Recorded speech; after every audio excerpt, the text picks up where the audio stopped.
ओम नमः शिवाय। हर हर महादेव। माता पार्वती की जय। प्यारे भक्तों, आज सोमवार के दिन आप सभी श्रवण करेंगे सोमवार व्रत की पौराणिक कथा। प्रेम से बोलिए हर हर महादेव। एक समय की बात है, त्रिपुरारी भुजंगधारी श्री काशीपति महादेव जी जगन माता पार्वती के साथ पर्सन रूप में विराजमान थे। जग माता ने उनसे अनुरोध किया, भगवान कोई कथा कहिए। इस पर भगवान भूत भावन किंचित मुस्कुराए और बोले, हे पार्वती सुनो, पूर्व समय में कुसमांड नामक एक ऋषि का पुत्र मंडप नाम से विख्यात था। बाल्य काल में ही कुसंगति के कारण पाप कर्म में लीन हो गया था।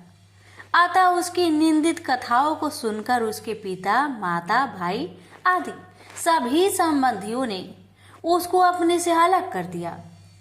वह पूर्व जन्म के कर्मों के कारण किसी का कहना नहीं मान रहा था।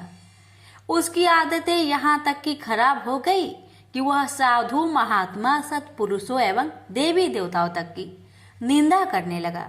युवा होने पर वह दूसरी स्त्रियों के प्रेम में फंस गया। प्रेम के बस में होकर वह औरों के द्रव आदि की चोरी में भी लीन हो गया। उसके दो घनिष्ठ मित्र थे, एक था नापित, दूसरा था पटहारा। इन तीनों ने मिलकर विचार किया कि किसी धनी के घर चोरी करके अधिक धन प्राप्त किया जाए। अतः तीनों ने मिलकर राजा के यहाँ चोरी की। इस चोरी के कारण बहुत सा धन हाथ लगा। सारा धन मंडप के पास था। दोनों मित्रों के मांगने पर भी उसने उन लोगों का हिस्सा नहीं दिया। इस धन को वह एक वेश्या के यहाँ ले गया। वेश्या के यहाँ वह प्रेम लीला करने लगा। इस बीच उसको प्यास लगी। पलंग के नीचे रखी गिलास उसने खाली कर दी। स्वाद कुछ दूसरा था।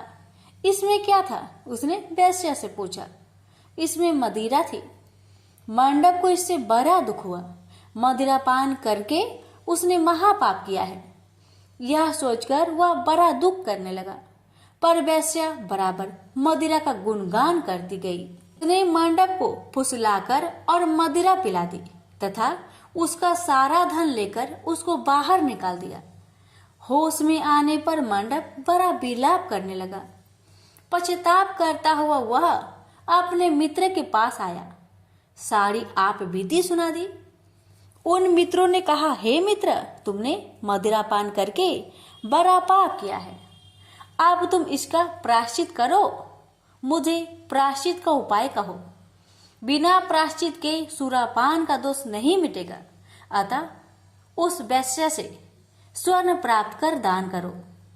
यदि तुम ऐसा नहीं करोगे तो हम लोग तुम्हारी बड़ी निंदा करेंगे। यह सुनकर मंडप बड़ा दुखी हुआ। वह वेश्या के पास आया और वेश्या से अपना सारा दुखड़ा सुनाया। उसने वेश्या से स्वर्ण की मांग की। इस पर वेश्या बड़ी बिगड़ी और बोली, तुमने जो धन दिया है अब उसकी मांग मत करो। वेश्याएं कभी मिला हुआ धन वापस नहीं करती।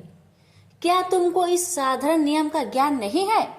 इस पर मंडप गिड़गिड़ाने लगा, पर वेश्या का हृदय पर इसका जरा भी असर न हुआ। उसने अन्य वेश्याओं को बुला लिया। सब मिलकर उसकी भर्त्सना करने लगी। कई ने तो उसको धमकी भी दे दी। हे पार्वती, इस प्रकार मंडप बहुत अपमानित होकर वहां से निकाल दिया गया। मंडप विलाप करता हुआ अपने पिता के घर की ओर चला। उसके दोनों मित्र पीछे लग गए। जब मंडप पिता के सामने आया तो दोनों मित्रों ने उसका हाथ पकड़ लिया। बोले, मंडप, हम लोगों ने मिलकर राजा के यहाँ चोरी की है, पर तुमने हम लोगों का अंश नहीं दिया है। तुम हम लोगों का अंश दो। यह बात सुनकर कुसमांड मुनि बहुत दुखी हुए और बोले, इस अधम से तुम लोगों की मैत्री कैसे हो गई? मंडप के मित्रों ने कहा, हे मुने, इसे भाभी ही समझिए। पर न्याय की बात तो यह है कि आपका पुत्र हमारा अंश नहीं दे रहा है। यह सारा धन लेकर एक वेश्या के यहाँ चला गया। उसने सारा धन ले लिया। वह वेश्या वाद विवाद में बड़ी चतुर है। वह धन वापस नहीं करेगी। अतः आप हमारा धन दिलवाइए, अन्यथा हम राज दरबार में गुहार करेंगे। इस पर कुष्मांड मुनि ने अपने पुत्र का हाथ पकड़ लिया। मुनि ने कहा, चलो मैं स्वयं राजा के पास चलता हूँ। न्याय प्रिय और धर्मात्मा राजा के दंड से पाप का नाश हो जाता है। पाप का प्रायश्चित न करने पर नरक यातना भोगनी पड़ती है। इस पर मंडप के मित्रों ने कहा, हे मुने, आप अपने पुत्र को हमारे हवाले कर दे। राज दरबार में आपका जाना ठीक नहीं है। हम लोग इससे निपट लेंगे। इस पर मुनि श्रेष्ठ ने कहा, हे अधम पुत्र, तुम इन लोगों के साथ जाकर राजदंड भोगकर प्रायश्चित करो। तुमने जो किया है बहुत बुरा किया है। आज से तुम मेरे पुत्र नहीं हो और मैं भी तुम्हारा कोई नहीं। जब तक तुम प्रायश्चित करके नहीं आओगे, मैं तुम्हारा मुख नहीं देख सकता। मंडप के मित्र मंडप को अपने साथ ले गए। दूर एक घने जंगल में ले जाकर पहले तो उसकी खूब भर्त्सना की, फिर बाद में उसको पीटना शुरू किया। बेहद पीटने के कारण मंडप बेहोश होकर गिर पड़ा। उसके मित्रों ने समझा कि वह मर गया, अतः उसको मरा हुआ जानकर उसके मित्रगण उसे वहीं छोड़कर चले गए। कुछ देर बाद मंडप को चेत आया तो वह विलाप करता हुआ एक और को चल पड़ा। उसके दोनों मित्र एक मंदिर में रात भर भूखे प्यासे टिके रहे और प्रायश्चित करते रहे। प्रातः वे दोनों उसे देखने के लिए गए कि उसके शरीर की अब क्या गति है। वहां मंडप को न पा उन दोनों को बड़ा आश्चर्य हुआ। फिर तो वे समझ गए कि मंडप मरा नहीं है, वह जीवित है और कहीं चला गया है। उस दिन शिव महात्म्य को जानने वाले लोग पंचकोशात्मक लिंग की प्रदक्षिणा कर रहे थे। मंडप भी उन लोगों के साथ हो गया। यात्रीगण कद्रमेश्वर के समीप रहे। मंडप ने भी वहां रहकर सारी रात जागरण किया।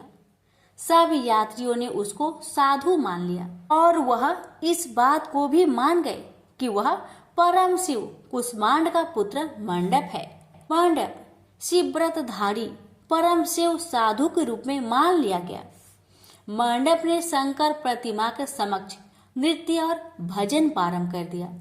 सज्जनों ने उसकी भक्ति देखकर उसका बड़ा आदर किया। मंडप भी सत्संग से परम भक्ति भाव वाला हो गया। अब उसको ज्ञान हो गया कि शिव भक्ति के प्रताप से ही उसका इतना आदर हो रहा है। वह सबका प्रिय हो गया। साथ ही भोजन, धन्य धान्य, श्रद्धा भी मिल रही है। मंडप चंडिका देवी के मंदिर में आया। वहां काशी के धार्मिक सज्जनों द्वारा भीम चंडी की पूजा हो रही थी। मंडप का वहां बड़ा आदर किया गया। रात्रि में मंडप ने क्षेत्र महात्म्य कहा और सुना। इसके बाद शिव भक्तों और विष्णु भक्तों ने मिलकर कीर्तन किया। मंडप ने इस नित्य कीर्तन में प्रमुख भाग लिया।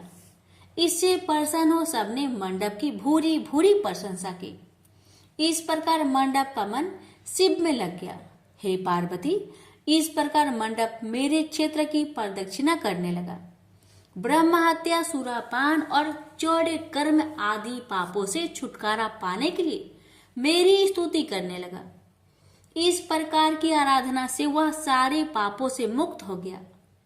देहली विनायक में आकर मंडप जीवा की लोलुपता से मुक्त होकर केवल शिव शिव का उच्चारण करने लगा। उसकी साधना और भक्ति भाव को देखकर सर्वत्र उसका बड़ा आदर और मान सम्मान होने लगा। हे पार्वती, मंडप ने अन्न जल सब त्याग दिया और बार बार विलाप कर कहने लगा कि ब्राह्मण शरीरधारी होकर भी मैंने स्वर्ण की चोरी की, साध्वी माता को ठगा, वेश्यागमन, सूरापान किया, ब्राह्मण शब्द का हनन किया। पश्चाताप से मंडप बेहाल हो गया। हे देवी, मंडप के मन में यह विचार आया कि मेरे क्षेत्र की प्रदक्षिणा करने से वह सारे पापों से मुक्त हो जाएगा। आता हुआ काशी काशी शिव शंकर शिव शिव की रट लगाकर अपने पापों का प्रायश्चित करता हुआ मेरे क्षेत्र की परिक्रमा करने लगा। रामेश्वर लिंग में आकर उसने स्नान पूजन किया, सोमनाथ का पूजन किया, सीता और लक्ष्मण के साथ श्री राम जी का पूजन किया। पूजन और भक्ति भाव देखकर सर्वत्र उसकी प्रशंसा हुई। मंडप ने अन्न जल त्याग दिया था। तदनंतर वृषभ ध्वज में आकर स्नान देव पूजन किया। प्रातः काल वरुणा संगम में स्नान किया। मुझे पूछता हुआ वह मेरे मंदिर आया। उसने आकर बड़ा दान पुण्य किया। संतोष मंडप ने साष्टांग प्रणाम किया। वह अनेक महात्मा उपस्थित थे। हे पार्वती, मंडप सबके आगे हाथ जोड़कर खड़ा हो गया और पूछने लगा, हे महात्माओं, मैंने बड़े बड़े पाप किए हैं। आप लोग कृपया यह बतलाइए कि इन पापों से मेरा छुटकारा किस प्रकार होगा। सभी महात्माओं ने कहा, हे मंडप, तुम शिव शक्ति केशव के भक्त हो गए हो। पंचक्रोशमात्मक लिंग प्रदक्षिणा से और शिव कीर्तन से तुम्हारे सारे पाप नष्ट हो गए हैं। इस प्रकार सुन मंडप ने कहा, हे सदस्य गणों, पिताजी ने तो मुझको घर से निकाल दिया है। अब मैं अपने घर कैसे जाऊं और हे मुनि श्रेष्ठों, पिता को कैसे अपना मुख दिखलाऊं। इस पर सबने कहा, अब तुम्हारे सारे पापों का प्रायश्चित हो गया है। तुम सहर्ष घर जा सकते हो। हे पार्वती, इस प्रकार मंडप अपने पिता के घर के सामने आया और शिव शिव शंभो शंभो महादेव महादेव का उच्चारण करने लगा। स्वर सुनकर कुष्मांड मुनि ने अपनी पत्नी से कहा, हे प्रिय, देखो तो कौन द्वार पर शिव का उच्चारण करता हुआ हमें परम सुख दे रहा है। शिव नाम की अमृत वर्षा कौन कर रहा है। मुनि पत्नी ने द्वार पर अपने पुत्र को देखा। हे पुत्र, तुम्हारा आना कैसे हुआ। मंडप ने कहा, हे माता, आपको और पिताजी को महात्मागण बुला रहे हैं। यह सुनकर मंडप की माता अपने पति के पास आई और उनसे सारा वृत्तांत कहा। हे पूज्यवर, आपका पुत्र शिव का नाम रट्टा हुआ द्वार पर उपस्थित है। उसका कहना है कि प्रायश्चित करके वह पवित्र हो गया है।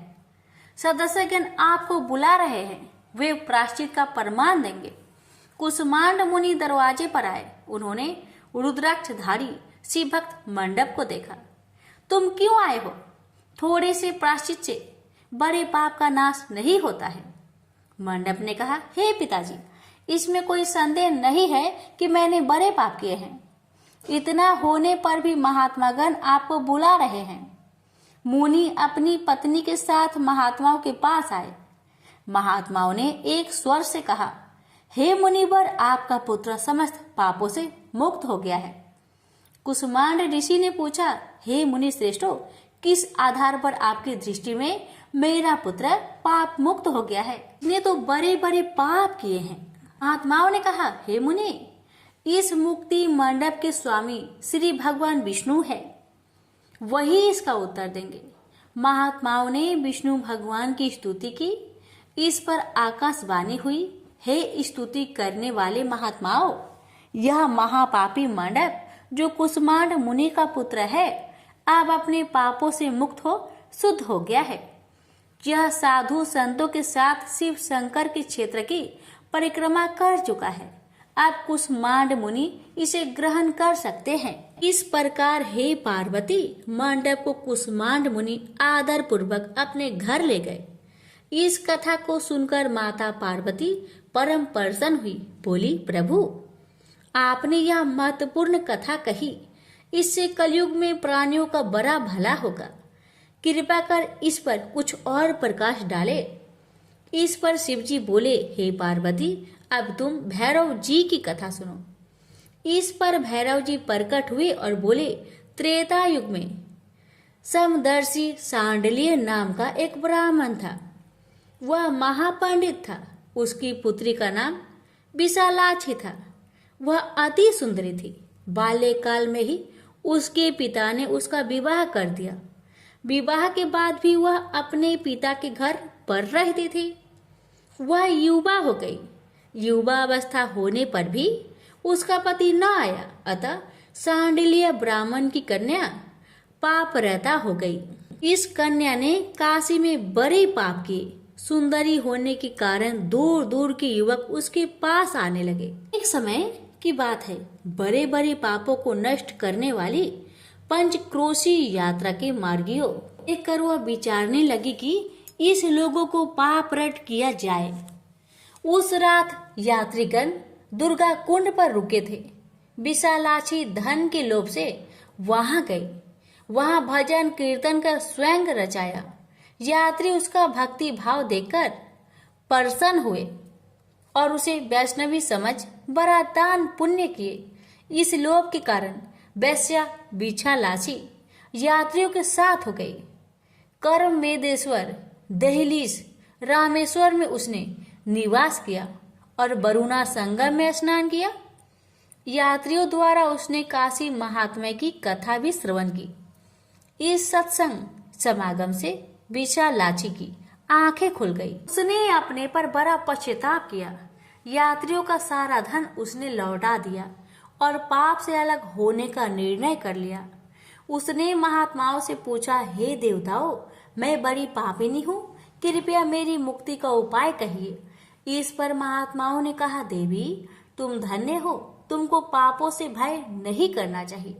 तुमने काशी क्षेत्र की प्रदक्षिणा की है, अब तुम हमारे साथ प्रदक्षिणा जारी रखो। विशालाक्षी ने उपयुक्त वचनों पर विश्वास किया। वह महात्माओं के साथ हो गई। 5वें दिन सभी यात्री वृषभ खंड में रहे, वह भी उन्हीं के साथ रही। सभी ने वरुणा संगम में स्नान किया और आदि केशव का पूजन किया। विशालाक्षी मुक्ति मंडप में आई। उसने बड़े भक्ति भाव से शिव शंकर की पूजा की। इस प्रकार विशालाक्षी सभी पापों से मुक्त हो गई। उसके पिता सांडल्य ने बड़े आदर के साथ उसे अपने घर में स्थान दिया। वह इस प्रकार पवित्र हो गई।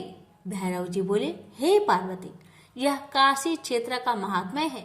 इसे पढ़ने सुनने सुनाने से सबका कल्याण होता है। प्रेम से बोलिए हर हर महादेव। माता पार्वती की जय, भैरवनाथ की जय। किसी नगर में एक धनी व्यापारी रहता था। दूर दूर तक उसका व्यापार फैला हुआ था। नगर के सभी लोग उस व्यापारी का सम्मान करते थे। इतना सब कुछ संपन्न होने के बाद भी वह व्यापारी बहुत दुखी था, क्योंकि उसका कोई पुत्र नहीं था, जिस कारण अपने मृत्यु के पश्चात व्यापार के उत्तराधिकारी की चिंता उसे हमेशा सताती रहती थी। पुत्र प्राप्ति की इच्छा से व्यापारी प्रत्येक सोमवार भगवान शिव का व्रत पूजा किया करता था और शाम के समय शिव मंदिर में जाकर शिव जी के सामने घी का दीपक जलाया करता था। उसकी भक्ति देखकर माँ पार्वती प्रसन्न हो गई और भगवान शिव से उस व्यापारी की मनोकामना पूर्ण करने का निवेदन किया। भगवान शिव बोले, इस संसार में सबको उसके कर्म के अनुसार फल की प्राप्ति होती है। जो प्राणी जैसा कर्म करते हैं उन्हें वैसा ही फल प्राप्त होता है। शिव जी द्वारा समझाने के बावजूद माँ पार्वती नहीं मानी और उस व्यापारी की मनोकामना पूर्ति हेतु वे शिव जी से बार बार अनुरोध करती रही। अंततः माता के आग्रह को देखकर भगवान भोलेनाथ को उस व्यापारी को पुत्र प्राप्ति का वरदान देना पड़ा। वरदान देने के पश्चात भोलेनाथ माँ पार्वती से बोले, आपके आग्रह पर मैंने पुत्र प्राप्ति का वरदान तो दे दिया, परंतु इसका यह पुत्र 16 वर्ष से अधिक समय तक जीवित नहीं रहेगा।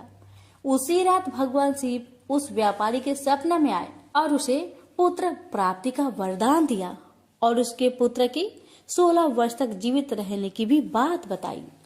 भगवान के वरदान से व्यापारी को खुशी तो हुई, लेकिन पुत्र की अल्पायु की चिंता ने उस खुशी को नष्ट कर दिया। व्यापारी पहले की तरह सोमवार के दिन भगवान शिव का विधिवत व्रत करता रहा। कुछ महीनों के बाद उसके घर एक अति सुंदर बालक ने जन्म लिया और घर में खुशियां ही खुशियां भर गई। बहुत धूमधाम से पुत्र जन्म का समारोह मनाया गया, परंतु व्यापारी को पुत्र जन्म की अधिक खुशी नहीं हुई, क्योंकि उसे पुत्र की अल्प आयु के रहस्य का पता था। जब पुत्र 12 वर्ष का हुआ तो व्यापारी ने उसे उसके मामा के साथ पढ़ने के लिए बनारसी भेज दिया। लड़का अपने मामा के साथ शिक्षा प्राप्त हेतु चल दिया। रास्ते में जहाँ भी मामा भांजे विश्राम हेतु रुकते, वहीं यज्ञ करते और ब्राह्मणों को भोजन कराते। लंबी यात्रा के बाद मामा भांजे एक नगर में पहुँचे। उस दिन नगर के राजा की कन्या का विवाह था, जिस कारण पूरे नगर को सजाया गया था। निश्चित समय पर बारात आ गई, लेकिन वर का पिता अपने बेटे के एक आंख से काने होने के कारण बहुत चिंतित था। उसे भय था कि इस बात का पता चलने पर कहीं राजा विवाह से इनकार न कर दे, इससे उसकी बदनामी भी होगी। जब वर के पिता ने व्यापारी के पुत्र को देखा तो उसके मस्तिष्क में एक विचार आया। उसने सोचा, क्यों ना इस लड़के को दुल्हा बनाकर राजकुमारी से विवाह करा दूं। विवाह के बाद इसको धन देकर विदा कर दूंगा और राजकुमारी को अपने नगर ले जाऊंगा। वर के पिता ने लड़के के मामा से इस संबंध में बात की। मामा ने धन मिलने की लालच में वर के पिता की बात को स्वीकार कर ली। लड़के को दूल्हे का वस्त्र पहनाकर राजकुमारी से विवाह कर दिया गया। राजा ने बहुत सारा धन देकर राजकुमारी को विदा किया।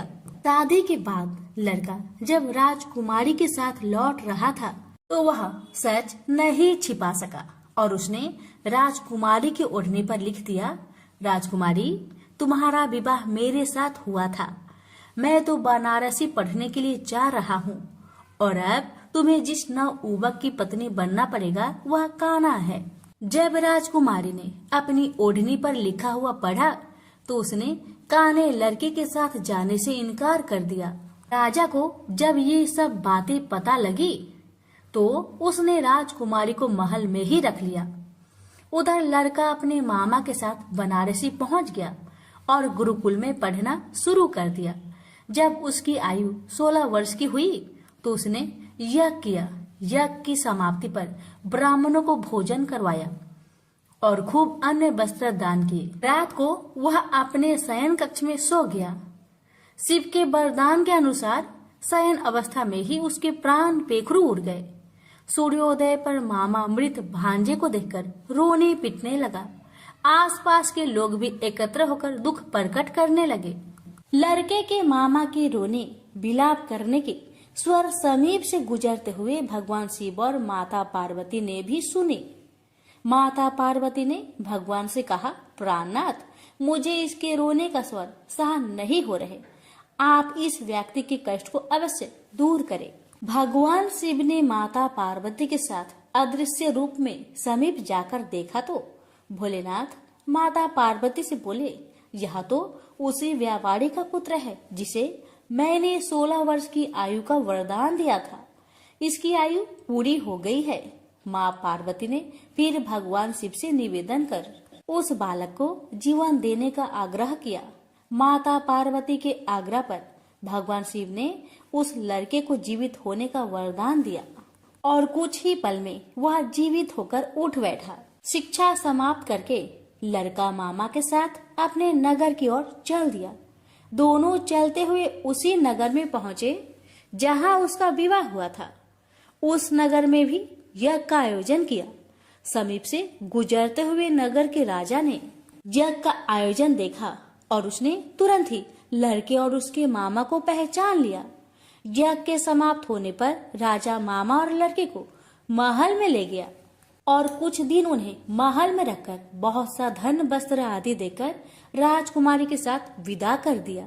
इधर भूखे प्यासे रहकर व्यापारी और उसकी पत्नी बेटे की प्रतीक्षा कर रहे थे। उन्होंने प्रतिज्ञा कर रखी थी कि यदि उन्हें अपने बेटे की मृत्यु का समाचार मिला तो दोनों अपने प्राण त्याग देंगे।